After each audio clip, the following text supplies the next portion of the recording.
let's go over to the ACC. Let's start with our positives here. Our overs in the ACC. Call me a homer, call me whatever you want, Garrett, but I'm going with the SMU Mustangs. It's just kind of set your watch to SMU winning at least 8 games at this point under Rhett Lashley, and the line's right there at 8.5. So I'm going to push him. I'm going to take him to get them over the hump to 9 wins. Yet again, Kevin Jennings is still slinging the rock around and using his legs. So as long as he's there, I think they've got a really good chance. Yeah, man. I'm getting on the Cal roller coaster this year. We got Cal Yes, at sir. 6.5. Yes, you are. I think that this is the year for that. Obviously, you're bringing down the other of the Oregon coaches, right? We talked about both of their coordinators leaving. You get the defensive guy, which is nice because if you can play any defense in the ACC, you're on your way. I think that's probably a good thing. They start with UCLA. I think this is going to be a roller coaster of a season for Cal, by the way. You start with UCLA. That's a little bit maybe a trickier game. Again, because of the new coach situation and the fact that both of them are going to be looking at brand new schemes with brand new teams. So that's going to be fun. You go to Syracuse, you come home for Wagner, you got to play Clemson. That's going to be a tricky one. And then just randomly, you get a random Saturday at UNLV where you get to go play in Vegas. That's pretty sick. You get to come home for Virginia Tech and Wake Forest. That should be pretty nice. You do have to go to SMU. You do have to go to NC State, but then you get to kind of finish Virginia, Stanford, Pitt. I'm okay with this. I think that we can find 7 wins, and I'm not exactly sure which ones they are. Do they find, would you call Pitt an upset because Pitt looked pretty good at the end of the year? I might call Pitt an upset, but they got to come all the way across to Berkeley, right? Do you think that maybe Virginia Tech coming across the country for Berkeley? I don't know. Wake Forest all the way across the country. There's some teams that I think probably end up losing games in Berkeley this year that maybe feel a little bit dumb for doing so. But yeah, I'm getting on the Cal roller coaster, and I'm just gonna make sure that lap bar goes down, visual scan all clear, and we're gonna go hands in the air and just ride the roller coaster, baby. We're ready for the Cal Golden Bears. We're just gonna do it. I love the pick. If you've listened this offseason, you know I'm high on Cal as well. JKS, keeping him out of the portal and at home in Berkeley was huge, and Tosh Lupoi did work in the portal just like his counterpart Will Stein did over at Kentucky. And you're right, all those teams traveling all the way across the country, that's just a nice built-in advantage for Cal. Yes, Cal has to do it in reverse, so that's difficult, but they might be able to sneak a couple out that they wouldn't otherwise just because of the time changes. Garrett, you've got a very interesting underpick, so I'm going to throw it here to you to maybe piss off a very vocal section of the internet here. It would not be my first time. I'm staying under for Miami. I'm sorry. I don't need to justify this one because your number's 10.5 and you didn't hit that last regular season either. That's true. So if you're telling me that you've improved so much that you can be the national champion, maybe I'll pick you to go 11-1. I'm being a little bit snarky, obviously, but this is the point. I think that Miami just does have a habit of sort of stepping on a rake, right? They just find a way to say, oh, hey, we're having a good season. Should I throw picks in Dallas? Yes, I should throw picks in Dallas. That's what I should do. Fortunately, I guess they don't have a trip to Dallas this year. But what they do have, they do play at Clemson. That's never an easy game. No matter what you think about Clemson, that's never an easy game. And they do play at Notre Dame. If you drop both those games, I already win. So, you throw in one more step on a rake. Is it Duke excited to play their old quarterback and some of the hard feelings there? Is it, Virginia Tech with the new coach? Is it, Pitt with a little bit of a plucky thing? Does Florida State find a way to bounce back? There's just a lot of situations there for me where I feel like they can step on a rake. They can find a way to mess it up. And I do not think, by the way, I'm not going to hate on them as much as I have in the past because I've definitely been the vocal supporter of, set your watch. Miami's going to, blow it. I don't think we're quite there, right? I think that they did a lot to prove the naysayers wrong with their playoff run. I also think it's true to say that this is not the easiest of schedules to see. I think they're splitting, essentially saying that they split Clemson and Notre Dame to hit the over there. I don't know that that's a guaranteed lock, and you're still giving me one just random stupid game to do. They could still make the playoffs at 10-2. They could still make a run in the playoffs at 10-2 because I still think they'll be a good enough team. I might be a slight Darian Mensah hater. I don't think he's quite at that level that we've seen from their last couple quarterbacks. And again, that's just kind of the game that they're playing in the portal, right? When you play the game in the portal, you have to hit evals every time. You have to hope that the opportunity is there every single time. Don't know that they got the quarterback that they maybe would have wanted number one. I'm sure they'll tell you different. I just don't think you're getting the same level quarterback play. Lost a couple pieces on that defense as well. It's just really hard for me to say that this is going to be the Miami year that they go 11-1 or 12-0. Yeah, it does feel like they're due for a stinker in the quarterback carousel portal, right? Like, Yeah, everybody has one at some point that has relied on a new quarterback every single year. So, yeah, I'm interested to see how they follow up. And again, like you said, 10-2 is not the worst thing in the world. They're probably playing for an ACC title now that the ACC fixed their yeah, tiebreaker rules, and all can be right in the world right. as long as they win that and get in. But I'm going to stay in the Sunshine State, Garrett, for my under here. I'm going to go up to Tallahassee and take the Florida State Seminoles. They are sitting there at 6.5. And Garrett, I am going to be honest, I don't see a path to a bowl game for Florida State as I'm sitting here in April. They picked up Ashton Daniels in the transfer portal, who did some nice things in relief of Jackson Arnold when he was at Auburn the last couple of years. Had no help at all at Stanford before that, and was a nice bright spot on those teams. But I just don't see him as a player that can carry Florida State through the schedule that they have this year. 4 of their 5 offensive line starters are probably going to be transfers, so who knows how fast that can gel.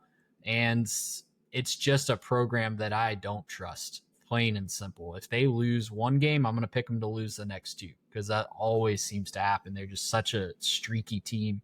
Here's how their schedule rolls out this year, Garrett. They do play on week 0 against New Mexico State at home. I think that's going to help them a lot.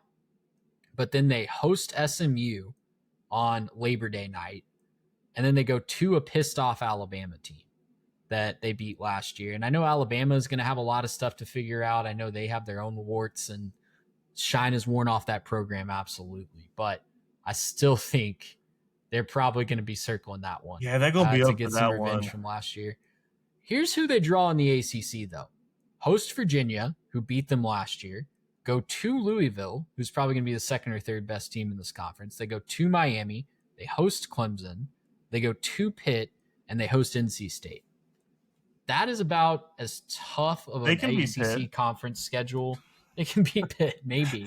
I don't know, man. Pitt is they can really be solid. Pitt does things better. Pitt does more things better consistently than Florida State's done. Yeah, I'm saying it's possible. I don't think any of those other games are wins right now. Yeah, that SMU game is going to be fascinating because, like I said, it's going to be desperate. It'll be SMU's first game, and it'll be Florida State will have already played, so that'll be a nice advantage for the Noles. But Rhett Lashley having a whole offseason to get ready for that one and finally getting a national primetime spot with all the nation's eyes, that feels like a massive moment that SMU is going to try to live up to. So big vibes game there right off the bat to start the year. I don't think Mike Norvell is necessarily the guy you want in a big vibes game. I think he needs no one to believe in him. And then the second everybody starts to believe in him again, he's going to lose that trust. So I'm out on Florida State this year. Yeah, and that's even assuming that they don't come out and maybe lay a bit of a stinker, like win like a 17-10.